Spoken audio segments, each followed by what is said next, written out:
Hey guys, welcome back to the channel. I'm Paul, and today we're going to talk about setting up your Fox body for drag racing. I'm hoping to help some of you out that maybe are new to the Fox body world, that are interested in drag racing, but maybe don't know where to start. So I have the video broken up into setup stages, so let's have a look.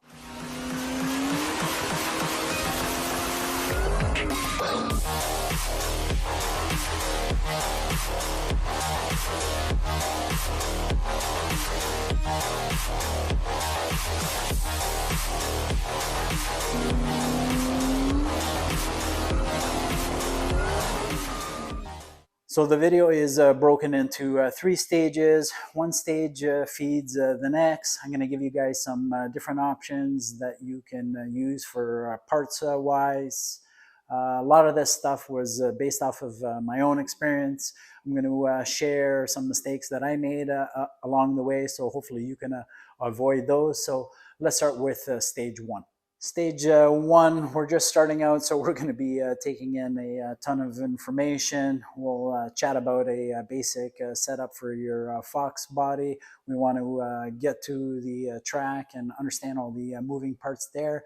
And of course, most important, we want to have as much fun as possible. Let's start with the track. If you've never drag raced before or been to your local drag strip, I would highly suggest going out and spending the day there. You can learn a lot just from watching and walking around. Go see where everyone parks. Go find out where the cars get teched in. Watch a bunch of runs. Watch how the guys stage their cars in. Watch how the tree drops. Go talk to people. You're going to find at the track that, a lot of people are more than willing to talk about their cars and their experience. This alone is going to help you out quite a bit, because when you come back for your first time, you're going to feel a lot more comfortable knowing the setup. Now let's talk about a very basic setup for your Fox body. We want to keep things simple but yet effective. So if your Fox doesn't have a set of subframe connectors, those are an absolute must. These are unibodies, and subframe connectors really help remove that flex. Flex equals power loss, and as you add more power to your car, it's going to prevent it from twisting. While you're adding your subframe connectors, I would also add a drive shaft safety loop. You're going to need it down the road anyways, and it's safety equipment. You can never go wrong with that. That's basically all I would do on the underside for now. Inside, I would only make two changes as well. Number one, I would definitely add a shorty shifter, or at bare minimum, a short throw handle. And number two, I would add a shift light. I'm not a fan of the Monster Tack, but I do like those programmable pen lights. They're small, they're convenient. You can place them anywhere you like, and I really like that you can set different shift points. Another must-have mod that you're going to want to add right off the hop, and this one will be the most expensive for stage one, is adding a drag pack to your car. These are going to help you out quite a bit. It's going to cut some weight. That's a rotating mass weight. The skinnies up front are really going to help you stay straight, and the drag radials on the back are going to give you some traction, but also give you a little bit of slippage, as you're not set up yet to handle some slicks. The rest of the items for stage one are basically free items that you can do yourself. If you still have the silencer in your Fox body, take it out. Don't forget to bump your timing a few degrees. That's going to help. If you're comfortable with it, remove your front sway bar, or disconnect the end links. That's going to help with the transfer off the line. When you get to the track, don't forget to remove your air filter, dump your trunk to cut a few more pounds out, remove your antenna and wipers. That's going to cut down on some drag. And lastly, try to show up with as less fuel as possible. Quarter tank or less is ideal, but of course, don't forget your jerry can full of gas so you can get back home. Stage two, we're going to continue setting up our Fox body and add some really nice components, and we're going to also free up some horsepower. Now we're going to help out the suspension a little bit more. So if you're able to do it, you may want to consider doing the drag shocks and springs. If you're a little bit more on budget, then maybe just the drag springs themselves, or you can also consider just doing the 4-cylinder springs. I've done the 4-cylinder springs in the past, and they do work nicely. We're also going to add in a cold air intake. That's going to help a little bit. We're also going to now at this point add in some underdrive pulleys. And when we get to the track, we're going to add our shorty belt so that it just wraps around the alternator water pump crank. We don't need all those accessories. We're not taking them off. We're just simply adding the shorty belt. Next, we're going to address our exhaust. There's no question that the long tubes flow nicely with a off-road mid pipe.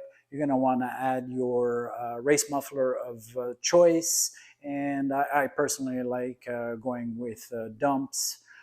This is going to help obviously the car breathe a lot better, and you're also going to cut some weight by removing the cats and getting rid of the tailpipe. Exhaust can be expensive if you buy it all brand new, but I have no problem buying used exhaust as long as it's in good shape, and even if you got to buy it slowly broken up into pieces, go for it.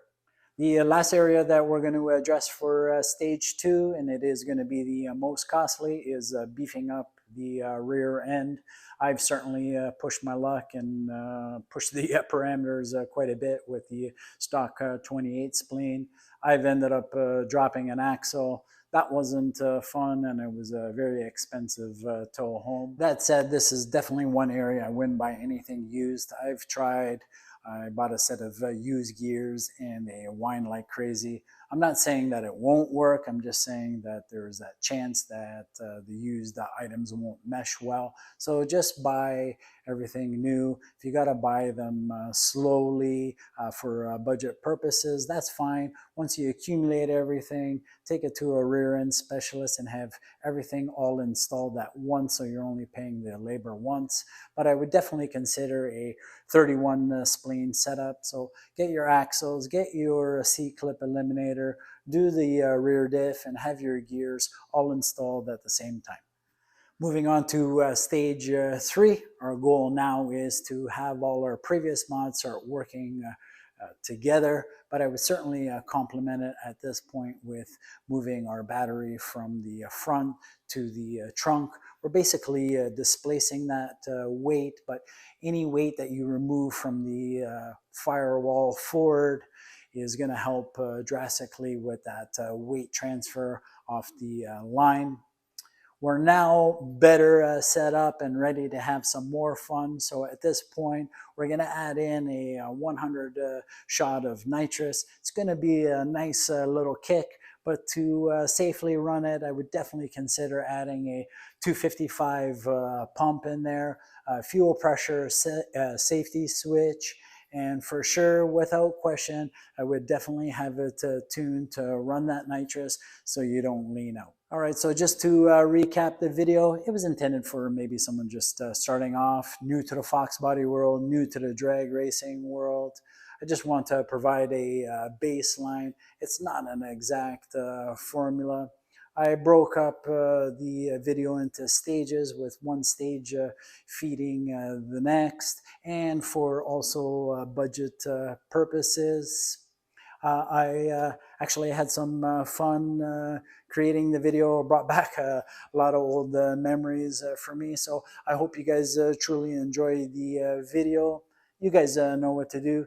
Give the video a like, drop in a comment, smash the subscribe button. As always, we appreciate you watching our videos, and we'll see you again here on Paul the Fox.